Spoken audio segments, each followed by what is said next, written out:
All right, welcome to the Jordan Talk-Jitsu podcast with host Yuki Mike and Joey Boretski. We've got a great podcast for you today, and unfortunately, I couldn't get the podcast done with Chewy.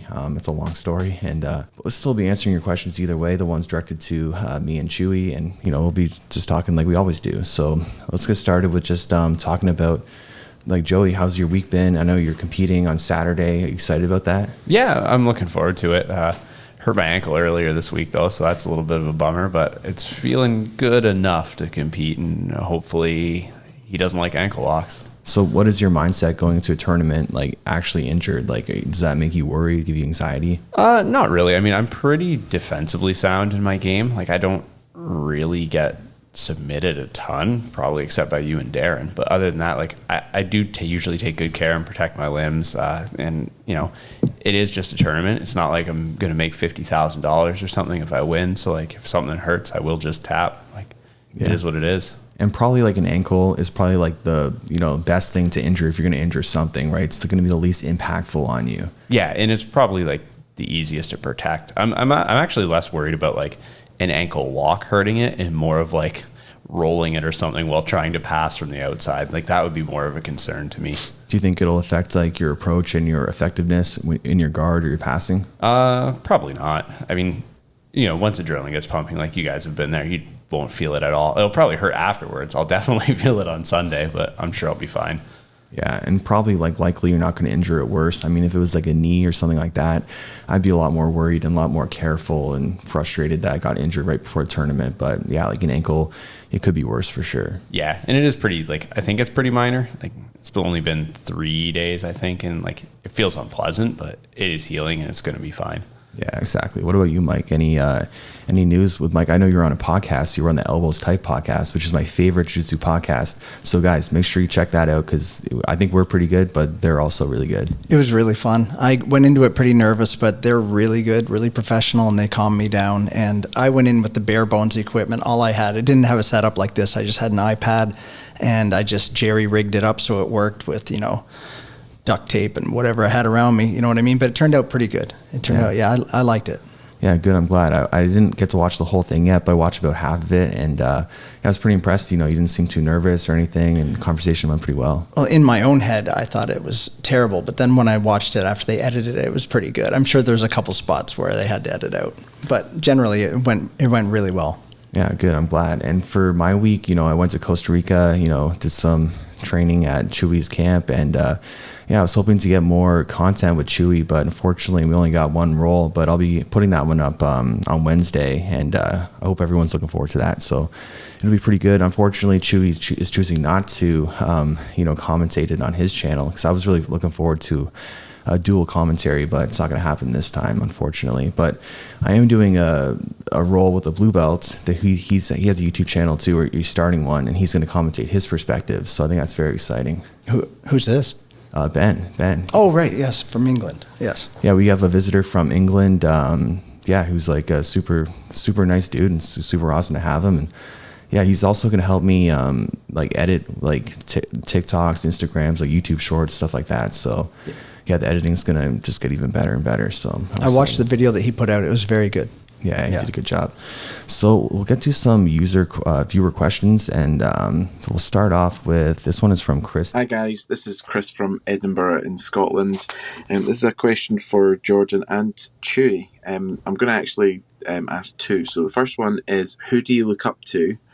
And the second was, we have quite a lot of competitions here in Scotland, but obviously the big ones are all across the world. If you guys were still competing, what title would you always wanted to have? Yeah, so great questions, and we'll start with who do you look up to? And within the jiu-jitsu community or jiu-jitsu figures, I would say Marcelo Garcia for me, just because he just seems like such a genuine dude, a really nice guy. I think sometimes what happens is, like, you meet your heroes and you realize that they're not quite the people you think they are, and that can be a really frustrating thing. And so, but I don't think Marcelo would be like that. And and it's the same thing, like, I'd want people to meet me to, not be disappointed in who they met, when they meet their hero or whatever, if I am that to them. And, so I would try to portray myself exactly how I am. And Marcelo seems just like that. Super nice dude, and, you know, great jiu-jitsu. You know, he's like very similar body type to me too. And he's won the absolute division like so many times, beating up huge dudes. So yeah, I really look up to him for sure. I think mine would be Gary Tonin. He rolls like I wish I could roll. I thought you were going to say me. Well, of course. I'm just kidding. Yeah. But yeah, Gary Tonin, he just rolls the way I wish I could roll. It just seems so athletic. I wish I was like that. Yeah, it's very dynamic and really good at escaping things and really just elusive. Actually, pretty similar to Joey in the sense that it's so hard to submit. I don't know if anyone saw my roll with Joey on YouTube. If you haven't, make sure to check it out. But I'm just like constantly chasing Joey, you know, trying to get, like, I put him in these bad positions, but just so hard to finish. And Gary's just like that. So yeah, I like that about him. Yeah, I like how he lets people take side control. He lets people take mount just so he can work out of it and go into something else. It blows my mind.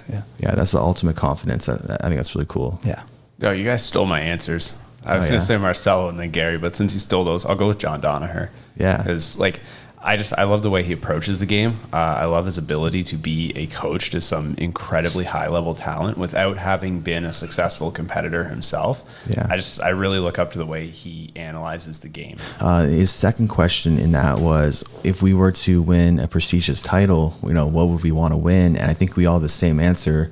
I'll start with mine. I definitely want to win ADCC, and because it's just the biggest and best grappling tournament, you know, Nogi grappling tournament there is, the most prestigious, only every 2 years. And you know, you need to be invited to get onto it, or you need to win the trials, which is cool because a lot of tournaments aren't like that, you know, so it's very prestigious. I'd love to win ADCC, and that was my goal before. I was like, you know, I want to win, because I remember seeing people that had beaten at the lower belts get to ADCC. I'm thinking, well, if they can do it, I can do it. So that was my goal before, but now it's really shifted to teaching. But you know, I do get pretty tempted to start competing again. And one thing I would think would be really cool is if I, you know, I got someone to film my competition rolls with my camera, with my zoom lens, so you can get really close. And that way I can slow it down. I can put in 4K, everything like that, just like I do now. So I think that'd be a really cool thing for people to watch. Yeah, you could make some content too, like almost doing like a vlog of you getting ready to compete, especially if it's a bigger tournament, like say an ADCC trials or something, and like record that, and people could, I think people would really enjoy seeing like your process. I think people would absolutely love it. I think that would really propel me to the top, especially like because I know I would do well. I'm not saying I would become like I would win ADCC right now or, you know, world championship. But I know I would do very well, and I think that I would do really well for my YouTube for sure. And sorry. And it's a quick update for anyone wondering, because I was talking about that break before. I was just in a really like depressed, dark place at that time, but I feel so much better now. And one thing I realized, is kind of off topic, one thing I realized, just like, you know, your people are who you should care about, and people that aren't your people, like, who cares what they have to say? So like, you know, and it's because I'm sensitive about like the dumbest of comments, you know, just stupid things. No one's ever questioned my technique, but they would say like other stupid things that, you know, make me mad. And I realized those people aren't my people, you know, so like what they have to say does not matter at all. So yeah, I'm super excited just to, you know, go full, like just keep going full steam ahead with the YouTube channel, and, you know, do everything I can to keep growing it, and become #1 YouTuber. Good. I'm glad you feel like that again. So but what are you guys? What would be the procedure? What tournament would you want to win, Joey? It's got to be ADCC. I mean, like the IBJJF Worlds would be really cool too, but I just think ADCC carries like a level of prestige because, like you said, it not just anyone can sign up for it. You actually do have to win a tournament to go or be invited, and it just, that to me, like, you know, coming through jiu-jitsu too, like ADCC was every 2 years. It always gets so excited to watch it. Like, you know, you see these guys win, and you just, it would be amazing to be there. Yeah, you know, it's kind of like the World Cup, like for soccer. Like, I love soccer, but I hate watching it. Like, but when it's the World Cup, man, I'm glued to the TV. I'm cheering for Germany, my team, where my parents are from, and it's just like the same kind of thing. Having it every 2 years just creates a different dynamic. Really creates that excitement to it. The only thing that maybe I would kind of sometimes prefer maybe winning Nogi Worlds, just because then you're a world champion. You know, ADCC, you're not a world champion, quote unquote, but in reality you are. So, you know, it's very extremely prestigious worldwide tournament, but doesn't have that title of world champion, unless maybe it does it, Joey? I have no idea. Yeah. But I do agree with you too. Like that title of saying like world champion, even like if you own a gym or have a YouTube channel, just the marketing of saying world champion. Exactly. And it's funny, like there's like NAGA world champions, and nothing against them, but it's just like, just because you put world champion on like the title doesn't mean you're world champion. But IBJJF world champion, that's extremely prestigious. Like that's a world champion. I think I would be, realistically at my age, the only thing I could ever possibly attain would be PANS champion. But if you if I was a black belt at 27 years old and could do anything, ADCC for sure. Yeah. Because we're all kind of like, we love the gi, but like no gi, we love no gi a little more. So we'll take another viewer question. This one's from Drew G. How do you feel about people being promoted based on time versus their application of rolling? Yeah, that is such a tough one for me because, I don't want to see a student never get promoted, but I also don't want to, promote people they don't deserve it. So I would say if the time is like an extreme case where it's like, they've been a white belt 5 years, maybe at that point they should get a blue belt. But, man, that's one thing I definitely struggle with. But I mean, no one at our gym has had that issues, thank God, so it's all good. Yeah, I think time is a really terrible measurement for determining when someone's ready for a belt, because 2 years of training for two different people can be really different things. Like you get someone who's 45 and his full-time job, trains once or twice a week. They come in, they're there, they're training, they're doing their 2 years, but are they going to be as good as quickly as someone who's training, 6 days a week and really putting their all into it? Probably not. So like just saying someone like, oh, I've been here for 2 years, like that doesn't really entitle you to a belt. Yeah, but at the really need to earn it. Exactly. In the same time, but like someone training 1 or 2 times a week for 2 years can be just as good as someone training 7 days a week. It's just less likely. So I think it's important to, like, anyone wondering, can I get good at jiu-jitsu training 1 or 2 times a week? You definitely can. It just will you got to put in that extra work to make it happen. Well, you can definitely get infinitely better training 1 or 2 times a week than training no times a week. So like, if you can only do 2 days a week, that's better than none. You'll still get better than if you did nothing. Like you have to learn how to train smart, train hard, like learn how to learn properly and as effectively as you can. And some people just pick it up, easier than others. Like some people be no problem a year, once or twice a week for 2 years, they'll definitely deserve their belt for some people, but others maybe, they just don't learn as quickly or can't apply the information as easily as like a natural athlete. Like a natural athlete's gonna, like someone that can perform well in any sport is gonna pick up jiu-jitsu pretty quickly, even if they're only training a little bit. Yeah, I agree with that. So the next viewer question is this one from Elena. Hi, my name is Elena, and I started BJJ in college around 6 years ago. I loved it at first, and then I had a negative experience where a higher belt was harassing me. Ultimately, it was resolved by the university, but it really left a sour taste in my mouth because of it. I ended up taking 2 years off of training, started about a year ago in a different state training. Fell in love with it, loved the school, but moved back to my college state, and I went to the BJJ school here. I'm not a fan of them, their attitude, their teaching style, and, I am just not sure what to do.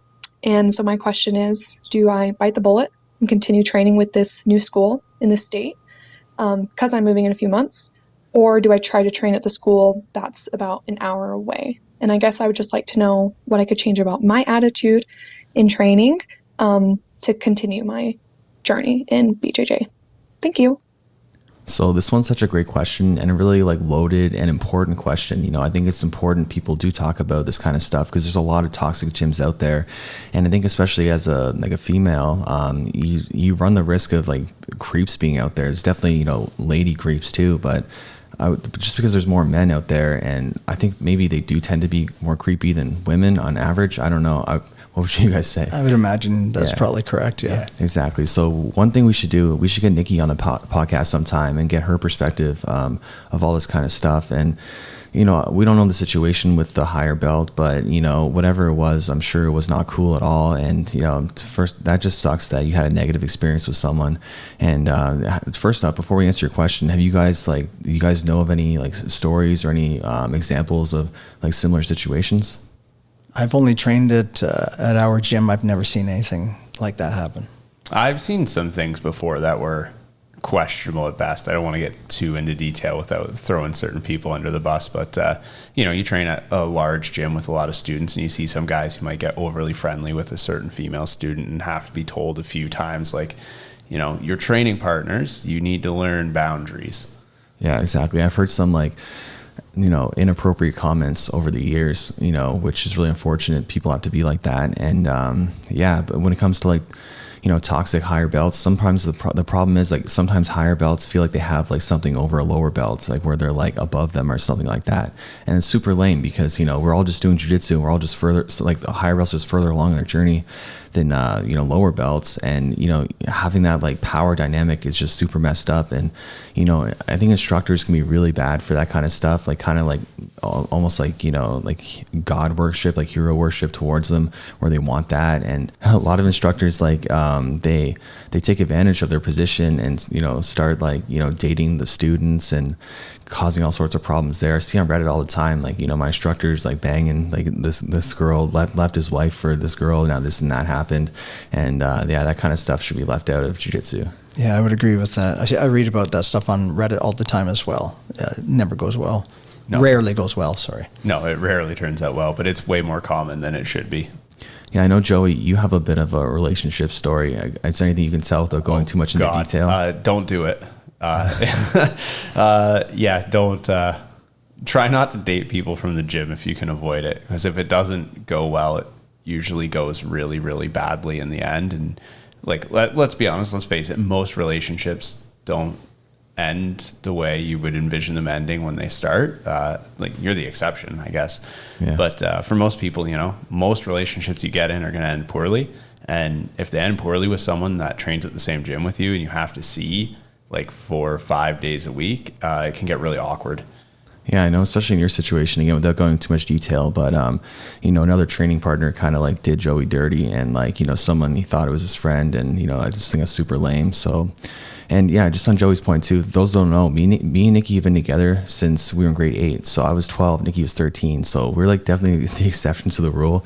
And we've been together a long time. So people always assume that we got together through jiu-jitsu, but no, we got together in elementary school, and now we train jiu-jitsu. Yeah, I should clarify, there's no harm in bringing your already existing partner to jiu-jitsu and trying to show them the thing that you love and share that activity with them. I think that's actually really healthy and can help strengthen bonds. But if you're going to meet someone at jiu-jitsu and date them, I'm not saying never do it, but be careful and definitely weigh the pros and cons. Yeah, exactly. And because it is tough when people date at the gym, for me as a coach, because I gotta, I like both people, and then, I gotta hear stuff that I don't think is super cool that one person's doing or whatever, or this and that is having problems. I'm oh man, I just wish this wasn't happening.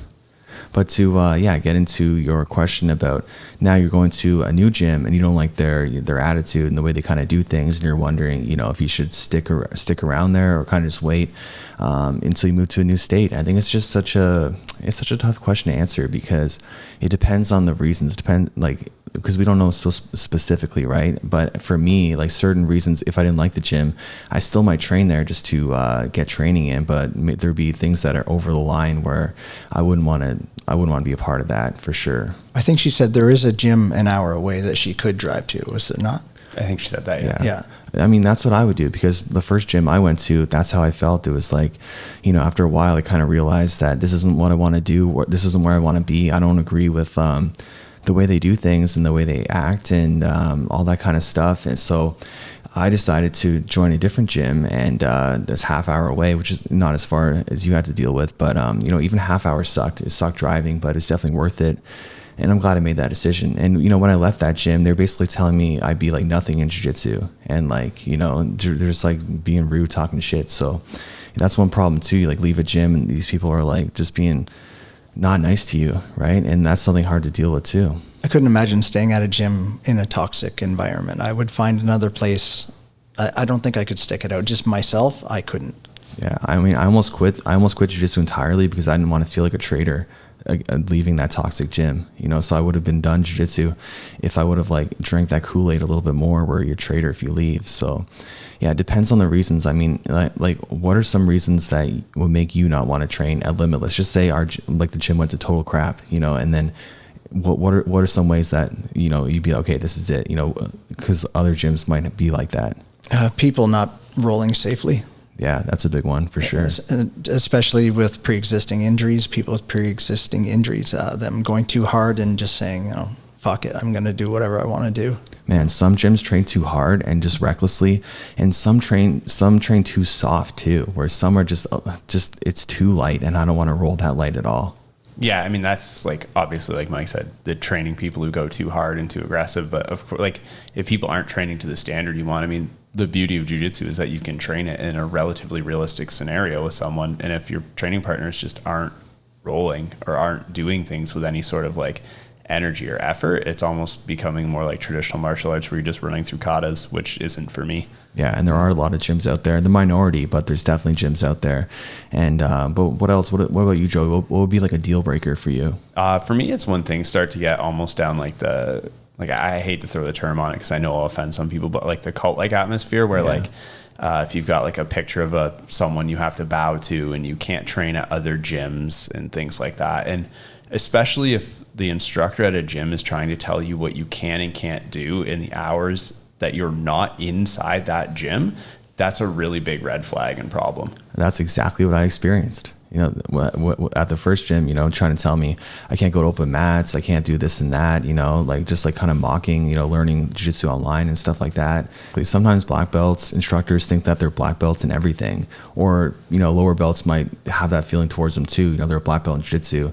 They're like a black belt in life, right? But at the same time, there are certain, there's people out there that are great people with great advice and, offer great knowledge to give to their students. So, I think that, I don't think it has to be only about jiu-jitsu. I just think you can't cross that line and be kind of weird, Yeah.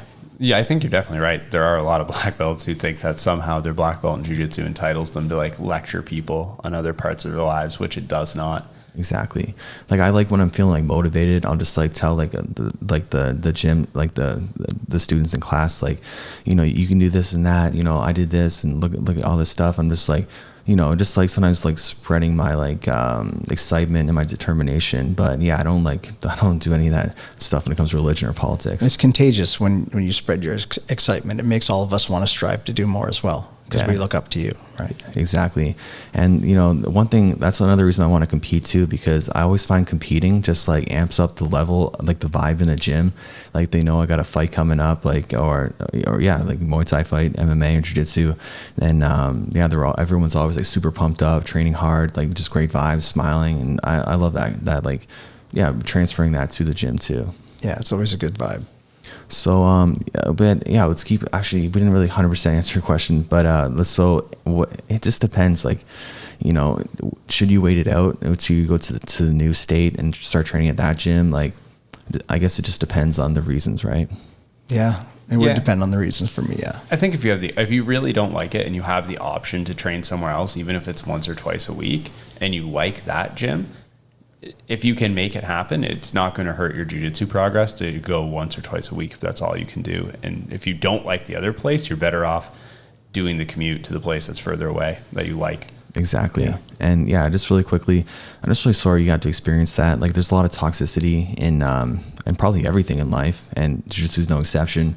And we're doing our best to promote safe and smart and just good jiu-jitsu training, good jiu-jitsu etiquette, so that's one thing I like about having the podcast and having the YouTube channel. My last video, I had someone in a calf slicer and I let go because they weren't tapping, but I heard their knees start to crunch, so let's do another viewer question. This one's from Antonio Gonzalez. Hey guys, so I was wondering if you guys preferred gi or no gi better. And do you feel like your style of jiu-jitsu complement one or the other more? So yeah, that's a great question, and which we kind of already answered. Just we all prefer nogi, but the second part of your question is super interesting because for me, my style is a lot better for nogi, because I'm pretty fast, dynamic, and the way to beat me is to slow me down. So the easiest way to slow someone down is holding their lapels, and because we've got so much more to grab, so much more friction. So my my role with Bernardo Faria, you know, it was in the gi, and I think I would have done a lot better in no gi, you know, just because I could move so much easier, and you know, it's better for my style. And Bernardo's such like a good guy in the gi, just shutting people down. So I think that was a good example of like a style clash up where, yeah, he definitely had the advantage in the style. I definitely like no gi more, but I think I'm better at gi because there's so many more grips and handles, and I'm not as fast and athletic as you, right? So I like that it's slowed down a little bit. It slows it down a little bit for me. Exactly. What about you, Joey? Why do you prefer no gi? I find nogi more exciting. Like, it's faster. There's more of an athletic element, I guess, to it. And I just find like I really like rolling at like a high pace, lots of speed, and like I like it to be like more of like a tournament match where things are moving and we're going and like it's exciting rather than the slow, boring chess match. Now, don't get me wrong, I have my days, especially when I'm rolling with you, where I want to slow it down. Yeah. But I just find no-gi fits what I like to do better. I think I'm better at gi, though, ironically. Yeah, for sure. And yeah, I think you are better at gi, actually, because you do time me up better and, you know, slow me down a lot more. Yeah, so. I actually think I'm significantly better at gi. I like using lapels. I like getting creative with things like that. I just find like... for people who don't know me, like I have really small hands and really bad grips. And I just find it really hurts my hands after like a hard night of gi. Yeah, that's definitely the problem with gi. It's just like hurts your body more in general, I think, and definitely your hands. My hands are super messed up. Let's see if you can hear my knuckles. Let's see. Ooh. Yeah, and I'm just moving my hand. I'm just like crunching my hand. Let's hear it one more time. Yeah, that's from the gi. Or maybe it's from not wrapping my hands in Muay Thai, because I never wrap my hands and I'm super lazy, and I don't recommend that. Why do you think it is that most of the guys around my age, say 40 and up, you rarely see them in no-gi? Do you think it's because gi there's more handles, it's easier to do, it's more geared towards the beginner? That's a great question. I think a couple of reasons. One, I think people assume that gi is safer because it's slower, but I think that gi is actually more dangerous because there's just a lot more things that can go wrong, and it's just a lot more strain on your body too. So I think that's one reason. I think also another reason, a lot of times fundamentals, like our gym, it's like that too. Like the fundamentals are in the gi, and then no gi is a little more intermediate. And ideally it wouldn't be like that. We'd have, you know, beginner gi, beginner no gi, and advanced both, but it's just hard to have that many classes on the schedule and them still be filled up with people, because I like when everyone trains together. So yeah, there's a couple of reasons. What do you think, Joey? I think you really nailed it with people thinking that gi is safer because it's slower. Like, I know a lot of my injuries have been things getting caught in a gi as you're moving, and then someone's moving one way, you're moving the other, and something's caught and things get hurt, things snap. But I think that because it's slower, a lot of people do think it's safer. I also think a lot of our schedule, like we do, for people who don't know, Monday, Wednesday, Fridays are gi, and Tuesday, Thursday, Saturdays are no gi. And I think a lot of people, especially the older people who are in their like 40s and 50s, have a hard time training a lot of days in a row. They want that rest day. Yeah. And it just so happens that if you train Monday, well, your rest day is going to be Tuesday, then you train Wednesday, your rest day is going to be Thursday, and you end up just coming on the gi days as a function of like the way you organize your schedule. Yeah, that makes sense. Exactly. And one criticism I have for no-gi is just that it's a little more limited. You know, I find sometimes I'm like, you know, I've been guillotining this person, you know, and taking their back and this and that, like the same things over and over, where it's like gi, you just have a lot more options available. You know, a lot of different chokes, a lot more different techniques. So yeah, it can be at times a little repetitive, is all I find. What do you guys think? I definitely agree. Admittedly, I'm not good at the rear naked choke. It's not my favorite submission. I know how to do it. I can do it, but I'm definitely not someone who's good at it. Like, you're very good at it. I am not. But I like taking the back because in gi, I actually have a pretty good bow and arrow. So I always take the back and go for that. But then when I get no gi, I find a lot of the time I end up on people's back, and then it just kind of becomes this like, well, I don't really have many options from here now. Like, the options I have, I'm not very good at, and the guy's usually good at defending. So I kind of just end up stuck there. And I find with the gi, I have more options. There's more things to do. Yeah, I find exactly that. It's like you end up in a position in no-gi. It's like, you know the only options you have, and they kind of do too. So in gi, there's like so many more variables, you know? So yeah, what do you think, Mike? I couldn't said it better than you guys did. Yeah, exactly. So let's look at Claudio. Let's take a question from Claudio. Hey guys, this is Claudio from Mexico. I really love both of your YouTube channels and podcasts, so congratulations on that. My question for you guys is, I am a blue belt and I'm going to be having a tournament in a couple months. This is going to be my second tournament and I do not know how to do takedowns. So could you suggest at least one takedown for me to focus on practicing these couple months? Take into account that I am a 65 kilogram guy. I'm not sure how much that in pounds. I think, well, I'm not sure, but I'm a small guy. So what would you suggest for me to focus on? Thank you and have a great day. Us. First off, I think it's really funny that in Canada we use pounds, even though we use the metric system for most things. And so like we understand pounds, and kilograms are a little more like foreign to us, even though we use the metric system. So, but so in my opinion, the best, easiest takedown to do is the fake guard pull ankle pick.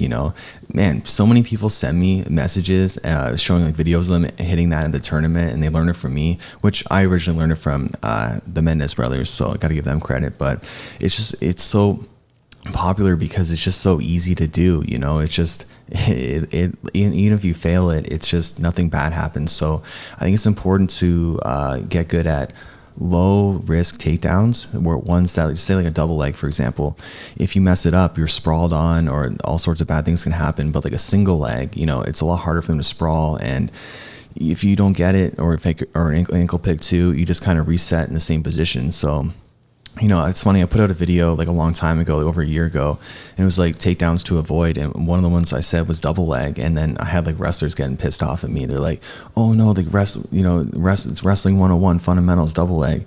And yeah, I agree, but like if you can only focus on certain takedowns, I mean, the double leg isn't what I would look at for sure. I think like it does depend a little bit if you're in the gi or no gi. Like the fake guard pull ankle pick is a fantastic takedown. Ankle picks in general are just fantastic takedowns. If you're competing in no-gi, I usually recommend people, if you're going to learn one thing, learn a single leg. It's a lot easier to grab than a double. Most people stand one leg forward, one leg back, and it's way easier to get in on one of those legs than to both. And I find there's less of that risk of like being sprawled on, being countered, and there's a lot of options. If people start shutting down like one way to finish, you have a lot of other ways to finish a single leg, and you can switch to a lot of other takedowns. In a gi, honestly, I still kind of like single leg. Yeah, exactly, single leg, because like Joey said, it's not like super hard to get someone's one leg, but two legs is a huge commitment. You're going to shoot for someone's two legs. You got to commit to that. And it's a little scary, even for me as like, I'm well versed in wrestling. I love wrestling. I'm good at double legs, but every time I shoot one, I know that there is risk in this. So, that's why I really prefer stuff like body locks. And you'll see me do a lot of body locks on the channel, but it's just like, how do I get there? A lot of times from, taking underhooks or from the single. So I think the single is such a valuable takedown for beginners. Like Mike, you as like kind of a lower belt, like what are some takedowns that have worked decent for you? The only one that's ever worked decent for me at a tournament was a single leg takedown. Yeah, exactly. So definitely focus on that single leg, and you don't need to learn like 1,000 different takedowns. Just like get really good at the single leg, and then learn different ways to finish the single leg, because it's like, if you have one finish that might work, but if it's not working, you need to be able to switch to something else. And the single leg has so many variations of different ways you can finish. So that's how I would do. Don't learn like 5 takedowns, learn the single and 5 ways to finish it. And let's take another viewer question from Kyle. Hey, Jordan and crew. My name's Kyle. I'm a blue belt, been training for about 3 years. And my question is basically going to be asking about how to deal with somebody's ego.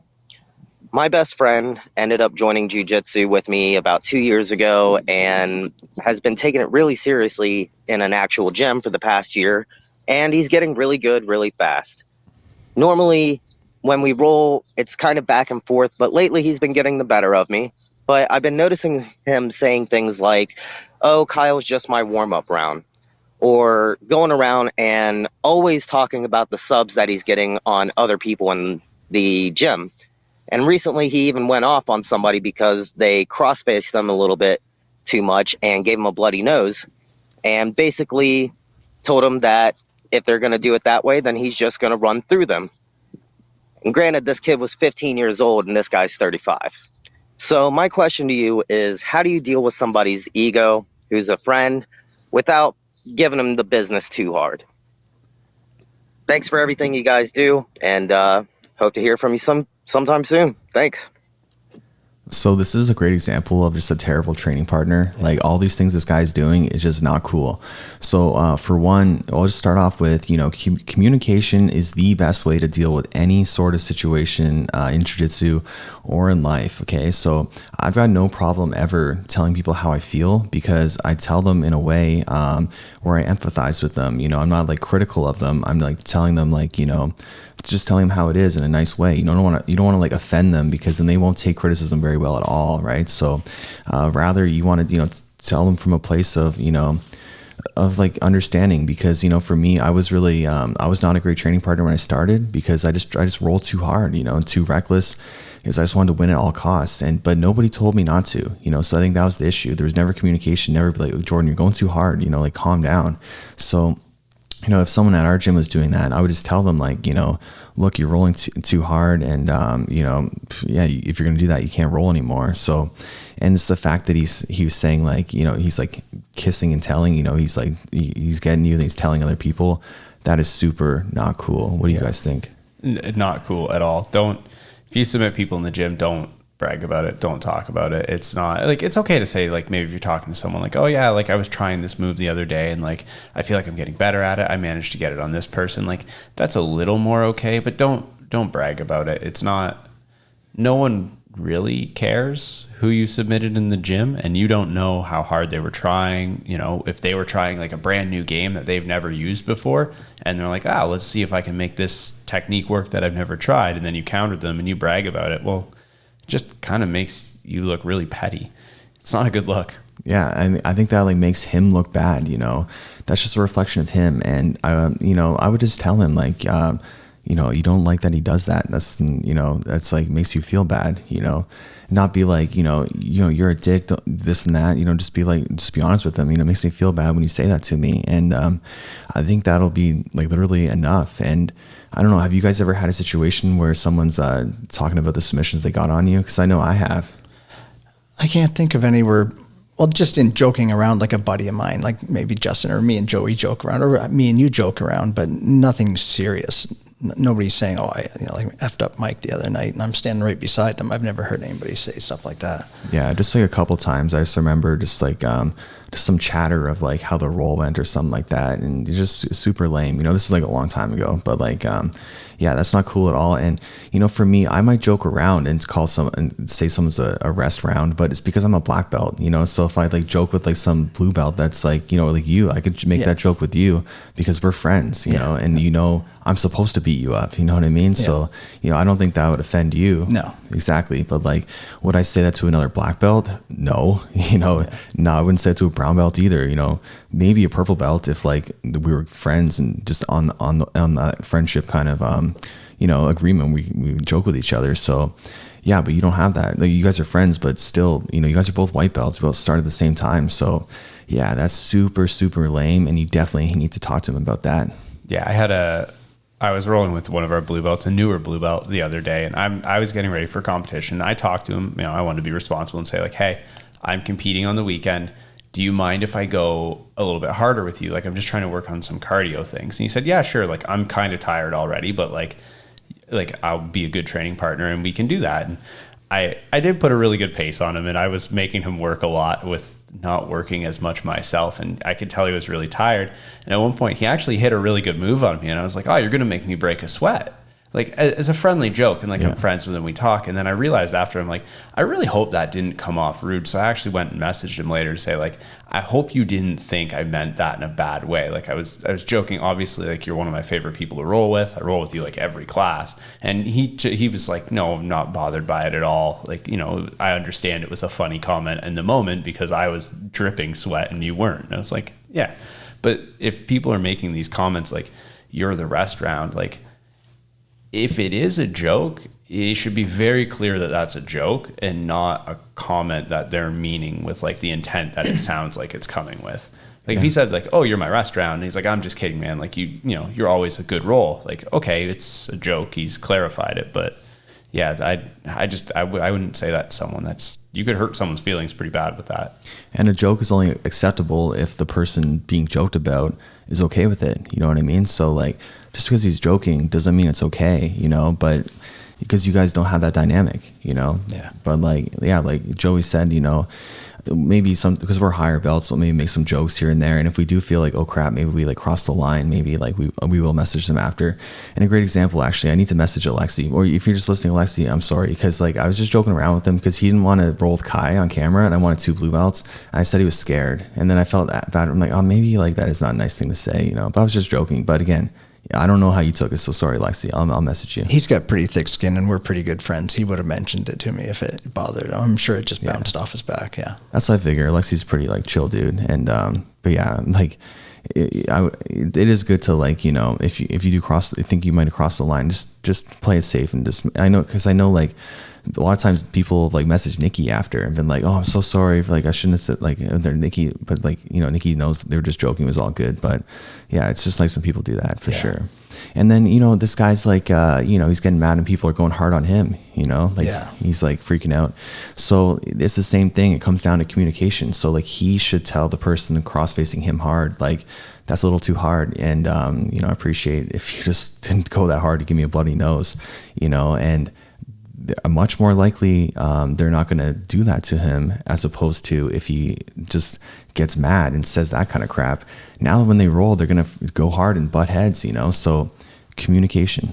I always wonder too, when you hear something like he got cross-faced really hard and got a bloody nose, like was it the cross-face that was so hard you got a bloody nose, or was it like an accident where someone tried to cross-face you and accidentally hit you in the nose with their shoulder? Because if that's the case, like, hey, are you okay? Yep, I'm sorry, didn't mean to hit you in the nose. Let's continue. But just getting angry and getting aggressive about it, like you said, it's not conducive to a healthy training environment. Like I accidentally bop people all the time. You know, you try to get a grip and you miss and like kind of like hit them in the face or something when you're trying to get something. You're just like, hey, you okay? Yep, sorry, didn't mean to punch you. All right, let's continue with our roll. Yeah, and that's a great topic too to talk about a little bit, just because like accidents happen in training, and like if anyone gets offended because they get hit in the nose or something like that, like or get kneed in the chin or whatever it is, you know, they shouldn't get offended. Like, as a combat sport, accidents happen unless someone's being super flaily and you know, being reckless. That's different. But you know, I just remember, I don't know if I talked about this on the podcast before, but I remember rolling with like a black belt instructor and accidentally like hitting him in the face, and he would just like freak out and just start going hard as hell on me, just trying to kill me, you know. And now anytime someone accidentally hurts me, I can tell they're always like super concerned, like worried that I'm gonna get mad. But I'm like, no, like it's all good. And I always just make the joke, you know, I get hit worse in MMA, so, and then they realize, okay, it's all good. That's what you told me. Yeah, when I hit you in the face the first time, I was scared to death, and then you said, I get hit harder in MMA. Exactly. And yeah, I never get mad if someone does it. Like, I absolutely hate getting kneed in the chin because it makes me bite my tongue. Like, I hate that, but like, it doesn't make me angry, you know. It just sucks that happened. Yeah. You know, even me as a black belt, still once in a while I'll accidentally get someone, and you know, I'll always just say sorry right away. You got to acknowledge it. It's just like sparring, and like when you're striking, if you hit someone too hard, you got to acknowledge it. Say, oh, sorry, like that was too hard, like my bad, and you got to mean it.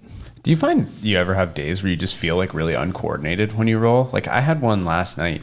I think I must have had to say sorry probably like 10 times during the night, just from like reaching around and like, oh, someone tried to take my back and I reached back and like accidentally like whacked him in the neck or something. You're like, I just didn't feel like I had any coordination. Like, not trying to hurt anyone. It's not that I don't know how to roll. It's just sometimes like when things are going fast, especially like it was Nogi, things get a little slippery. Like, if you're not feeling coordinated and you're not on your game, you might accidentally bop some people. Yeah, just sometimes you have those days. You know, I've experienced that exactly like you're saying. There's days where I don't feel super coordinated, and you know, the last night I felt really coordinated. Last night I felt like I rolled really good last night. I think from being in Costa Rica, rolling with new people, it really kind of like made me really excited to roll again and just roll hard. Was there any standouts when you rolled down there? Yeah, there was one guy from New Jersey who lives in Puerto Rico now. I forget his name, but he was really good. Like we had a really good roll, and he was probably like 170 pounds, so he's lighter than me. And but we still had like we went at it, not in like a aggressive way. I think we both had a lot of fun rolling. Yeah. So having gone to like BJJ Fanatics and trained with Bernardo, and now going and training with Chewy and all the people who are at that camp, having rolled people from other schools, how do you think they compare to like the people at our gym of like a similar belt level? Like how do their black belts compare to our black belts and blues to blues, etc.? Yeah, I don't want to sound like boastful or cocky, but I think our lower belts are way better than the average lower belt at other gyms for the majority of schools. So not like every gym, there's some great gyms out there, but I think I've done a really good job of getting the lower belts at our gym to a high level for their skill. And we always get compliments on that. Like if someone comes to our gym, they're just like, man, like your white belts feel like a blue belts at my gym or whatever. And I think that's really cool, like really good compliment to me. And it's funny, Ben, like that from England, that blue belt, he was saying like he gets smashed by everyone at our gym. Yeah, and Ben's a decent competitor as well. Yeah, Ben is really good, and man, I just murked him though in our blue belt smash video. I submitted him, like I think I hit the record for submissions on him, because one thing he was doing too was really nice. He was trying to escape. He wasn't just trying to defend. He was trying very hard to escape, and which creates more openings, and it also helps me be more intense and really kind of go for it because I match his intensity. So it's a really good blue belt smash. And it's so funny, sometimes people get mad about the blue belt smash thing. Someone, they wrote a comment, they're like, I unsubscribed from you because of the title, your ego and jiu-jitsu don't mix. I'm like, I just posted a video of Bernardo getting me pretty good, and so like, I don't think I got an ego that way. And it's just a joke, like it's just, a black belt should smash a blue belt, 100%. And how can it be anything other than a smash? I submitted them like, so many times, as I should, as a black belt that has a YouTube channel teaching. So yeah, people are just so silly. But again, I realized, that guy's he's not with me. He's not my people. So like he can watch someone else. Yeah. Also, those blue belts know what's happening when they agree to film it. Like, it should be noted for people who don't know, like anytime you want to film someone in the gym, you always ask their permission. You tell them what it's for. You're not surprising anyone like, hey, let me go super light on you and show how awesome you are, and then smash and be like, I got him. Let me put this on YouTube. Like, you're very clear from the start what you're filming, and if people agree to it, they agree to it. Exactly. And Kai is a great example. He asked me to be on the channel, and because he watches the channel and he knows the blue belts, they're the blue belt smash videos, right? And same with Brad too. Like I smashed him really bad in that video, and but he knew, he knew what it was all about, and so it's all good. It's great because then you get the commentary of what you need to work on the most. Exactly. And what blue belt smash is specifically, it's like it's all offense. That's what I'm teaching. It's just offense. And then but I'm also teaching some of the stuff they're doing wrong, but overall you just get to get so much offense. So yeah, I mean, that's why it's a blue belt smash. You get to learn how to smash blue belts. And so yeah, and whatever, if they want to unsubscribe, it's all good. But soon I'm going to do I actually did get a really good roll with Aaron, who's a blue belt, and Glenn, who's a white belt, they're both on white belt mistakes videos. And it's really cool, like to be able to point out their mistakes or the good things that Aaron's doing and whatnot. And I think people will really like that one for the amount of learning they can get from it. And without going too much off topic, one thing I want to do too is I want to start filming. I don't know the legalities of this. I think if I ask them first, it's fine. But like, I want to start filming some like finals matches at tournaments of like white belts or blue belts. And, because I got my zoom lens, it'll be the same quality I have in the gym, but it'll be a tournament setting. So like more intense and, more like, what's the word? It's just, really competition. So like, I'm really just got to find out if that's legal. If I ask them, I think it's all good. But I wonder if I don't ask them and just film and then commentate it, if that's illegal. I don't know. You see that all the time on YouTube. Tons of videos from people recording at tournaments. I don't know if they've all had releases signed. Yeah. Yeah, that's what I figure. I don't want to ask them before the match because then they'll like make them nervous. But I'll ask them after. But then I worry they'll say no, and then I'll record all these matches for no reason. So it's a tough one. Yeah. Yeah, I'm not sure how that would work. You'd definitely be better off getting permission, but Yeah. again, like the people who lose might say no. Yeah, that's the problem. Exactly. They might say no. So, but I wouldn't want to put it up anyways if they don't like it, if they don't want to be on it. So it's just a tough one. But yeah, I think that'll be a really cool addition to the channel, just doing more like competition stuff. Because I know a lot of people are looking for that, and they're not quite sure what the level is of like a middleweight white belt finals, at just a regional tournament in somewhere like Toronto. So I'll be able to show them this is the level, this is the mistakes they're making, don't do these things. So yeah, I think it's really cool. Yeah, I think it's a good idea if it's legal. Yeah. Yeah, I should probably talk to a lawyer or just ask them. That's probably the right kind thing to do. So I just hope they don't say no. So we'll take a viewer question from Kevin. Jordan and Chewy, big fan of both you guys. Really appreciate everything you guys do. I'm a newer blue belt, and I'm on the smaller side of the guys at my gym. Is there any advice for somebody like me that's smaller, still learning, going against bigger guys that are advanced that just get smashed on the daily, just to kind of help us advance and not feel so beat up on the inside and out? Appreciate everything. Thank you very much. So, well, this is a tough question. One thing I would do is like not roll with people that are way bigger than you. I think Joey can attest to this. Joey's really vocal about his opinion. So let's start with you, Joey. Yeah, I'm definitely pretty vocal about my opinion that especially if you're a small person, you need to have a weight limit and just say like, I'm not venturing out of that weight limit of rolling partner, because not out of like a spite to the person or saying I don't like them, but for my own personal safety. Like I'm a relatively small guy. I'm like 155 pounds. I get very little out of rolling with someone who's 220 or 230, because even if my technique is good enough that the round goes well, the risk of injury just goes through the roof. And I might be fine in one individual roll, but over time, I'm going to get hurt more if I roll with these people, not because of not anything they're doing or that's their fault, but you're going to get hurt. You're going to get more beat up. And then that takes away from the amount of time I can train with people my own size, which is what I would be competing against. And it stops me from getting better. You know what a good like metaphor for that is, or maybe not metaphor, but example. Like if just say you're starting a new video game and you're just a beginner. Why would you want to play on like the most difficult setting? You know what I mean? Yeah. Like the big people are difficult. They're the most difficult setting. So, like when I play a video game or whatever, I play in the most difficult setting, I'm going to lose. Like I'm going to lose and I'm not going to learn anything. So that wouldn't really make sense. So I think you kind of have to approach it that way. As you get better, you can start going with bigger people. But even then, as a small person, if you're too small, there's just not a lot you can do against someone that's really big. No, and especially for like learning how to do techniques properly, you might be doing something correctly, but if you try it on someone who's 75 pounds heavier than you and resisting, it might not work. And then that's going to give you a negative feedback saying like, I tried this, it didn't work. This move doesn't work, when really it does work if you do it on the right person.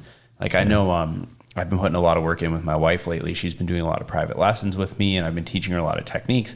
And sometimes after class, I'll be like, how did that thing we were working on go? And she'll be like, I got it on some people, but I tried it on, like she'll say, I tried it on Mike and it didn't work. And I'm like, well, Mike's a blue belt who's 45 pounds heavier than you. Like you might have a hard time, lifting someone up and sweeping them over your head like a balloon sweep on someone like that. It's not that the technique didn't work. It's like you have to know who you're training with. So if you're trying to work on your technique, training with someone who's a lot bigger and a lot stronger, you're going to have a harder time. You might get discouraged thinking things don't work when really you're doing them right. It's just, that's the way it's going to be. So that's a great point. And I just want to expand on that because, jiu-jitsu isn't magic. Like a technique might not work, even if it's perfect, on someone much bigger and stronger. Like technique matters, but so does size. Like these both things matter a lot. And so does mobility. So does like, just good sports IQ, reaction time. All these things matter a lot. But against someone way bigger, their size will often trump your skill, because you see me like beating up these big guys in the YouTube videos, but it also helps that I'm like very strong for my size, and I'm not like super small either. Like I'm not, I'm like 190 pounds or 198 right now, and these guys are like, over 250. But, I can make up for it because I'm very strong. I'm very lucky to just be naturally very strong. And, but if you're like 140 pounds, it matters more. It matters less when you're at a higher weight class, like it matters way less when you're at a higher weight class. When you're a lower weight class, that gap, like that 40-pound gap, if it just say it's 40 pounds, that matters way more than if the 40 pounds when you're heavier. And then you factor in like 80 pounds, 100 pounds difference. And it's just like, what are you going to do like against these guys? It's just very hard. I recommend taking their back, arm drags, anything you can do to get around them. But just at the end of the day, you're playing on difficult for sure. Yeah, I know. Like I competed a couple weekends ago and I did the absolute division. I weighed in at 158 and the guy I got in the first round weighed in at 318. So he was actually a little more than double my weight. And there were a lot of times where like I got into a position that normally, like even with you, who's heavier and stronger than me, I would be able to do something and I just couldn't do it. I got into a butterfly sweep and I couldn't lift him with my leg. I'm like, well, it's not that I don't know how to do a butterfly sweep. It's just like sometimes that's the way it's going to be, and you just have to accept that. If you are a small guy too, one thing you can do to help mitigate that is try and pick techniques to focus on and build a game around techniques that are functional for a smaller human being. Maybe you're not going to pick like a balloon sweep if you're 140 pounds, because the odds of you being able to execute that on most people are pretty low. Pick things like Jordan said, like coming around the body, like from half guard, instead of like trying to lift them up and throw them. Get underhooks, get out from underneath people. Don't be content to be underneath people a lot bigger than you. Mm-hmm. I'm a 160 pound blue belt, and I usually set a limit around 200 pounds. And if I do roll with somebody, sometimes I have to roll with people that are much bigger, 240, 250 and above that. My strategy when I go in usually is to defend for about the first 4 minutes until they are gassed. And then not that I can do what I want, but it's much easier when they are extremely tired and gasping for air. And I'm relatively, have lots of energy left. Yeah, exactly. One thing you can do too is you can ask them if you can start on top, because often big guys just want to start on top every time and they don't want to go on the bottom, and they're just, even though they have the extreme advantage. We already talked about this on the podcast, but I just want to emphasize it more. The bigger person should be on the bottom in most cases. I just think it's like, again, it's just so frustrating seeing like someone like as small as Nikki and the person starts on top, and that's just normal. It's just fine. You can use, again, communication. If you go someone bigger, say, is it okay if I start on top? And, not like, in their side control or mounts, or unless they do want to do that. But like slap and bump and try to pass their guard, because when they're on the bottom, the strength and size advantage matters less. It still matters, but it definitely matters less. And another good thing too is like another thing you can do is know your partners. Know the people you're training with, know who you can trust and who you can't trust. Like Jordan said, like he's a lot bigger than me. He's a lot stronger than me, but he doesn't use it when we roll. Instead of just muscling me around from places, he'll let me create a scramble and try and use his speed. And it's good for him because he gets to work on those things. And it's good for me because I don't just get thrown around like I'm a toy. So like, I have certain people at the gym who might be outside the range that I would normally feel comfortable rolling, but I know them and I really trust them with me not to be aggressive. And at the same time, there are some people who maybe aren't quite as big who normally I would roll with, but every time I've tried, they're a little too aggressive. Maybe they go a little too hard, and you just kind of say like, hey, no offense, I like you. I just I have to worry about my own body. Exactly. And don't be too hard on yourself too. If you, lose to, big people that are bigger, it's fine. On Wednesday we were drilling double underpasses, and we had it where the white belt, we were doing King of the Hill where you're trying to pass the guard, and we had it where the white belts could, if they wanted to, start in the double underpass. So I had Neil, he asked me if he could start in the double underpass, and Neil's 300 pounds, probably a little bigger even, I'm not sure, around there. And he passed my guard with the double underpass. Did I care? No, because he started deep in this like pressure pass, right? And even though I have technique to be able to deal with the double underpass, I couldn't get it working. It was just too much weight. And again, I didn't feel bad whatsoever. It was just, it is what it is. Yeah, and that's good for him too, because it's not always necessarily you couldn't get it working, you didn't do something right. Sometimes it's just he did his pass right. Like the thing about most passes, the reason they are passes we teach is because when you do them right, they tend to work. Exactly. That's 100% right. And so let's do a viewer question from Landon. Hey, Jordan and Chewy. I wanted to ask you guys, at what point in your training did you realize that jiu-jitsu was more than just a pastime for you and you actually wanted to open your own gym? Yeah. So again, Chewy, unfortunately, we didn't get around to the podcast, so we'll just answer this one. And you know, for me, like, it was basically right away. I was like probably like a week or two in, and my first class, I didn't know if I loved it yet. I was like, I don't know, because I got pretty beat up, and I was like, I don't know if I want to do that like on a regular basis. But then I went to the next class. I was like, okay, yeah, I love this. So I would say it was probably like the first week or two. You know, I knew I wanted to do this forever. And as a white belt too, I knew I wanted to open up a school. That was like my goal from day one. So, well, not day one, week one. And because I just knew, like, that's freaking cool. That can be your job, you know, just teaching jiu-jitsu and owning a gym. I thought that was just amazing. And it's crazy because that's the life I had built for myself, you know? So yeah, you know, what about like Joey, you ever get tempted to open up a gym? I think maybe someday I will. Like, I love Limitless, and Trenton's not a huge town. And even if it was, wouldn't want to open up a gym to compete against, like, you're my friend. You've been one of my best friends for years. Like, well, I'm fine at Limitless. I love it there. I love the people. I would never compete against you. Maybe if I had to move for work or something to another city, I think I might just open my own thing. Yeah, for sure. I mean, I've thought about opening up a second gym, and maybe it would be a good idea. We could open up together or something, you know? Yeah, that I would be open to. I would never open something on my own that we can compete and take business away from a friend. Yeah, for sure. But I mean, it would suck to see you go. But I mean, there are other opportunities, like other places that could use some good quality jiu-jitsu instruction. And, you know, you could do it. Yeah. I mean, that's like, I've been looking for jobs and stuff. Like, I have a job. I like my job, but you know, you're always looking for other opportunities. And one of the first things I Google anytime I see a job is like, okay, jiu-jitsu in that city. And, you know, sometimes it's like, oh, there's one gym and it's run by like a blue belt. And I'm like, not anything against that, but like, I'm like, that'd be really awkward for me to show up to that gym and be like, hey, I'm just going to train here now. Exactly. And I definitely hope you never leave, but like, cause that would suck for everyone at the gym. It would suck for everyone in the podcast. But yeah, they definitely, owning a gym is pretty awesome. You know, there's like pros and cons to it, but overall it's pretty awesome. And yeah, I sometimes I complain more than I should about, like, you know, little things here and there, but you know, as I've like owned it longer, I've been able to deal with like kind of the challenges, and yeah, it's pretty awesome.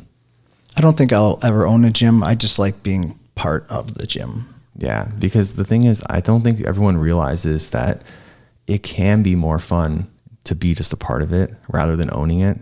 But and then their expectations might be different from reality if they do open it, because I know people have opened it and you know, then closed it later on, or like a lot of people just get burnt out from owning a gym. You know, I hear it all the time. It's just they're super burnt out, don't want to do it anymore. But they keep doing it because it's like a easy source of income for them now, because they don't have to learn a new skill, and you know, it's paying the bills. But now they're stuck doing something that they're no longer passionate about. So yeah, you don't want to have your passion go from passion to a chore, which is kind of actually what happened to me when it comes to like music and stuff, because I used to be like really into music and being a musician, and then went to school for audio recording, which is why like the audio for the videos is pretty good, because I understand, you know, audio. And then after I finished school, I never really played the guitar anymore, never really recorded anything anymore. I was kind of burnt out from it, you know, so it kind of became just something I just wasn't passionate about. So luckily I still have that passion for jiu-jitsu, but yeah, at times, sometimes it like comes and goes sometimes, just because I am just such an emotional person too. And, you know, things like affect me a lot. That's actually really interesting to hear. I was having a conversation with a friend the other day, and, you know, the talk of like opening gyms came up. And one of my things I said was like, my biggest worry would be that like I would open up a gym and now I don't have the choice to not go if I don't want to. Like, you're not doing jiu-jitsu because you want to. Now you're doing it because you have to. Like, do you ever feel like that sometimes? Yeah, 100%. And but luckily, like, I have guys like you know, teaching Nogi now, so that's made my life so much easier. You know, kind of dividing up the classes, so it's not just me every single time, which I used to do, because I want to be, you know, kind of in control. And you know, it's like if you want something done right, you do it yourself, right? Just because you can, you know, rely on yourself. But you know, because you're such a great instructor, I can rely on you so much. So if I don't want to train that night, you know, I don't have to. But the problem is too, then you can start being lazy, which was happening to me for like basically this whole year, I've been super lazy. Like, you know, before Christmas, I was training all the time and just loving jiu-jitsu and, you know, yeah, just training hard. And then I feel like once Christmas hit, for whatever reason, so a lot of things kind of happened. I got like injured, I got COVID, and then I like this and that.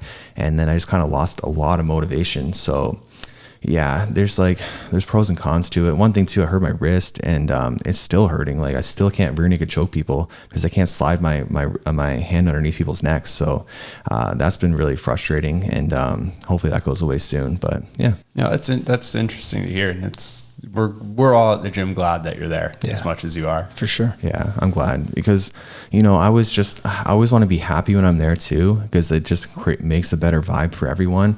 And I hate going when I'm like in a bad mood or something, like, and then I feel like the vibe is bad, but I'm sure it's just in my perception, you know. And it's just hard too, having to be there when, like, you know, certain things happen. Like, you know, I'd put my dog down like, you know, like a month ago, and, you know, he's my first dog, and yeah, and I'm getting emotional just even thinking about it. But it was just hard having to be there and like just think about like about that while it was happening. So, but, you know, I'm sure everyone experiences that in any job they're at. They're like, you know, things in life happen, and they got to keep on going either way. Oh, for sure. And you have a good group around you. If you ever need support, you always know you can reach out to any one of us. Exactly. That's what I like so much about our gym, is everyone's just so nice and just really cares about me and cares about everyone at the gym. So for sure, yeah, I'm really thankful for that. So let's just take a couple more questions.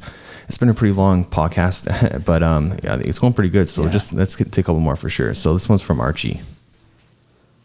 What martial arts would you recommend to help your jiu-jitsu journey? Yeah, great question. And there's only so many answers, I guess. For me, probably wrestling is going to be the number one. When I first started jiu-jitsu, well, you know, I was like a year in as a white belt. A wrestling club opened up, and I wrestled once a week for about 9 months. And I learned so much there, and it took me a while to use it all and to understand it and kind of master it. But because I wasn't like amazing technically, like from those 9 months right away. But as time kind of went on, I kept training MMA. I started training MMA, and, you know, just added more wrestling to it. All those things I learned, you know, I use, and I still use them the same way I was taught. So really thankful for my time doing that, for sure. And I think wrestling's probably the number one. What do you think, Joey? What else is there? It's got to be wrestling. It's number one. I guess like a number two would be maybe judo. Like, I actually can't think outside of those two. What, maybe like something like sambo, but unless you're in Russia, you might have a hard time finding a sambo gym. But wrestling, like the easy, clear number one, and then like judo would be a number two option. Yeah, and sambo is kind of like hit or miss, only in the sense that it's not always pure grappling. Like there's like sambo where you're punching, and sambo where it's a more MMA, and then sambo where it's like more grappling. And we have a guy from Russia at the gym who trained a lot of sambo before he came here, and it's really cool before he came to Canada. And it's really cool seeing his style. It's just a little it's a little different, you know. And I remember when I was in Thailand, I rolled a sambo guy too, a grappler, and just everything he was doing was just so kind of foreign. It was like he was like really good in some areas and would kind of catch me by surprise, but in other areas he was like just not good at all, you know. So it was really strange that way. But again, like, yeah, sambo sometimes can be like pure striking. Like I fought this guy MMA. He was huge, this sambo guy. I guess he had like 100 fights or whatever in Russia. So that's what they said. I don't know how much true it is, but he had no grappling at all. Like he was like zero grappling. So I was surprised that he'd be a really good grappler. But he was like jacked and on steroids for sure, and he was way bigger than me, and there's no way that he actually weighed in at 170. That guy weighed like 200, because he had a fight after he fought me where he missed weight for 185, and he looked bigger when he fought me. So I know the promoter pulled a fast one on that. And you know, I love that promotion because they're great dudes, and the guy that runs, I like him too, but they did me dirty. That guy was huge. And so yeah, you don't know what you're going to get with sambo all the time. And yeah, I think wrestling's way better than judo for becoming a good grappler. Even in the gi, even if you just train gi, I think it's better to do wrestling rather than judo, because judo, it's way more like you give up your back more and stuff like that. And I think wrestling's more applicable just in general. 100% agree, even in the gi. And with judo too, like it's going to be a little bit hit or miss with depending on like what school you go to and who your instructor is, like what you learn and focus on. Wrestling's just never a bad bet. Exactly. And I don't think there's any other martial arts that would really help you all other than like, Muay Thai might a little bit, just in the sense of like Clinch and stuff. Yeah, clinch and like sweeps and stuff. Because for example, I did a roll with the guys from BJJ Fanatics, and I did like a nice like a single leg like type trip on one of the guys, Zach, and it was like pure Muay Thai of a sweep. Like that's how I learned that. I didn't learn it from wrestling or jiu-jitsu.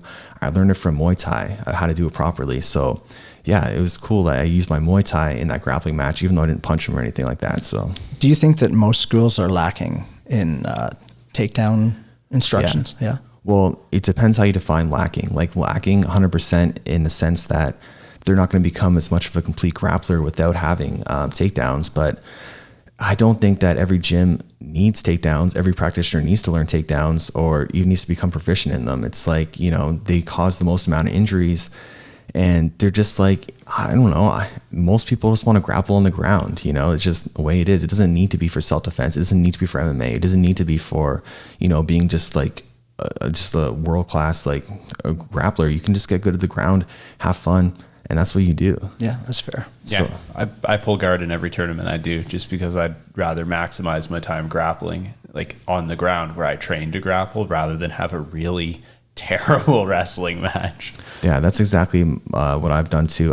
I basically pull guard in like 90% of my matches, even though I've always had good takedowns. And it's just because, the more things can go wrong, in the sense of, if you mess up, then they can do something good on you, or you might get hurt, and you just get tired too. Like takedowns are the most tiring part of grappling, and you don't want to be tired when you get to the ground. So yeah, some people say, oh, you got to learn takedowns. There should be takedowns in every class. And it's like, that's what you want, that's what that specific person wants, but it doesn't mean that it's best for everyone, or just, I think it's fine the way it is for sure. So we'll take a question from Kareem. Hi, good afternoon.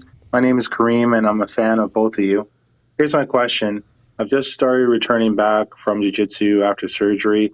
Things were going pretty good, and then I got re-injured again. So I took a couple of weeks off. I've taken an additional 1 to 2 weeks. So my question is that this time around, when I'm getting back to training, what would you advise in terms of ramping up and using my comeback time to get back in where it can last long periods of time?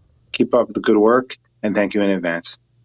Yeah, so I guess like, I think I'd use this time just to use techniques that are slower and less like dynamic, just because, if you go slow and steady and have more pressure, you're less likely to hurt yourself. So, as you're kind of healing still, even if you're like close to 100%, you're still probably not going to be 100% for a while. So, if like, depending on your injury, what it was, you can modify your game and to protect it and to keep it safe, like for example, like I started like re-grappling after my, I had knee surgery, and I grappled 8 days later. So like, and I was shocked I could still do it, but I really modified my game and, did different things. I think that's a really good opportunity to do that.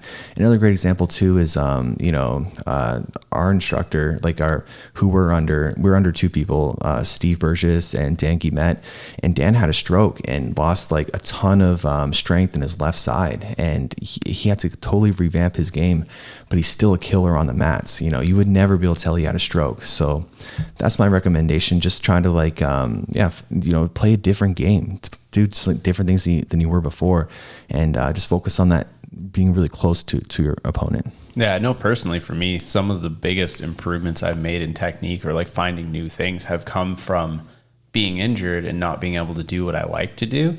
So venturing out and seeing what I can do with what I what I'm able to do around the injury. And then, sometimes you find a move where you're like, oh, I actually really like that. I never might have done it if it wasn't for the injury. And then you start to go down that rabbit hole, and eventually it becomes a major part of your game. Yeah, exactly. Because what happens is basically you avoid certain techniques that, you feel are kind of like agitating your injury or can potentially do that. So you avoid those, and now you're left with having to do different things. So I think getting injured can be a blessing in disguise, even though it sucks, but it can propel you as a grappler to get even better. That's what happened to me. I blow my knee out, so I can't shrimp a certain way. I have to learn to do things on the other side, my bad side, quote unquote. And it made me that much better on that side. Yeah, most injuries can be worked around. Not all. I mean, if you have like a broken back or something like that, or neck, I mean, yeah, it depends on the severity. I think it's still possible with those things because I knew one guy.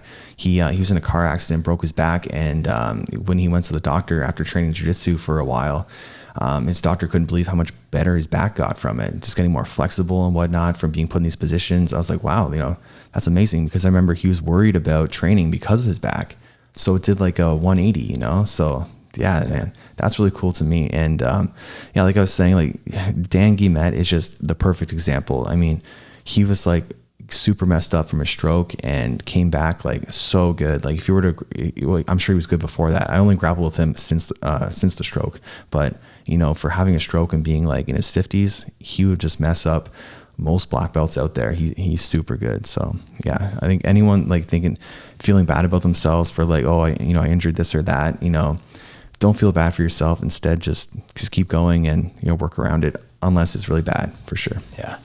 So we'll take one more question from Brady. Hey, Jordan, Joey, and Mike. Really appreciate the podcast and enjoy the YouTube page as well. I'm curious if you've ever run into a situation where you had to deny a customer your service, and how you went about that in a true way to not only be firm and get the point across, but also not be a dick. And has this ever happened to you before in the past? Thanks. Yeah, so this actually has happened to me. So someone, I knew them, I trained with them at a previous gym, and I knew that they got kicked out of that gym because they were getting aggressive, and they were kind of starting like, they had like an altercation with the coach. And, I didn't want to have that in my gym, even though I thought he was a decent guy and I like him. I thought like overall, I thought he was a nice dude, but I had to tell him like, I like you, but I'm just worried because I know what happened at the other gym, and I don't want to have that happen here. And the vibe is really important to me. And, but again, like, I didn't say it from a place of like criticism. I said it from a place of like empathy. It's like, I like you, but it's just a concern for me. So it's all in the way you frame things, and just about being good at talking to people, which I think I'm pretty good at talking to people, because again, I'm not like not making them feel like bad or dumb or anything like that. So that actually went super smooth, and he just understood, and he went to another gym and had a falling out with them. He got aggressive with a student or coach or whatever, same kind of thing. And so in hindsight, I made the exact right call to do. And yeah, so I'm glad I did that. And another time too, like someone they had a smell to them, and I told them multiple times they got to work on that smell, and they just didn't. So I just say sorry, you can't train at the gym anymore. And, I was nice. I gave them their money back because they paid for 6 months in advance, and I didn't have to do that, but, that's the right thing to do. And that really helped smooth things over too. It's not like, I'm not doing anything wrong to them and not wronging them. And then they went to another gym, and it was all good.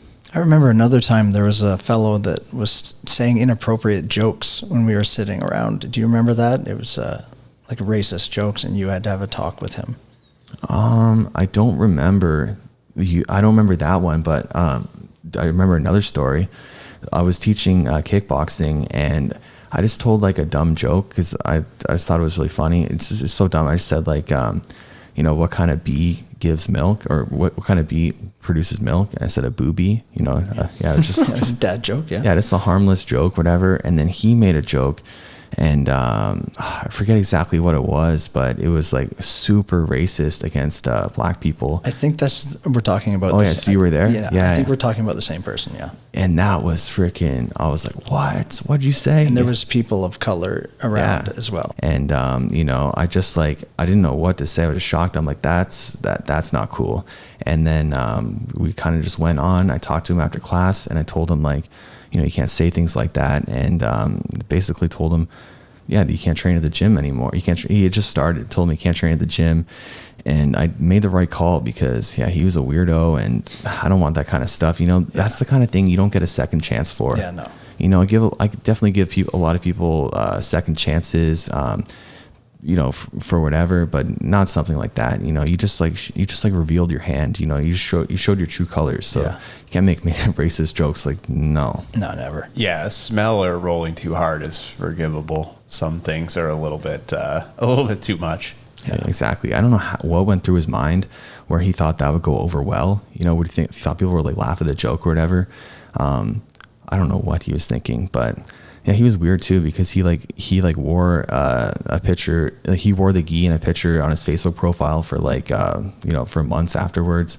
He was just kind of pretending he kind of trained. So just a weirdo. But I felt bad too because I feel bad for kicking. Well, I didn't, but like I did because like I knew him from like school, like back in the day, and playing soccer against him or whatever. And yeah, and just like his life kind of just went kind of a different path. And yeah, it was really strange knowing him and then hearing that inappropriate joke from him. Yeah, we're talking about the exact same story. I was there. That was awkward. Yeah. Yeah, super awkward. Just the whole room was like, what? Yeah, like the record. Yeah. Exactly. Well, yeah, thank you everyone for listening to the podcast and watching it. And I guess there's not really anything to say. So see you guys next time. Later. See you.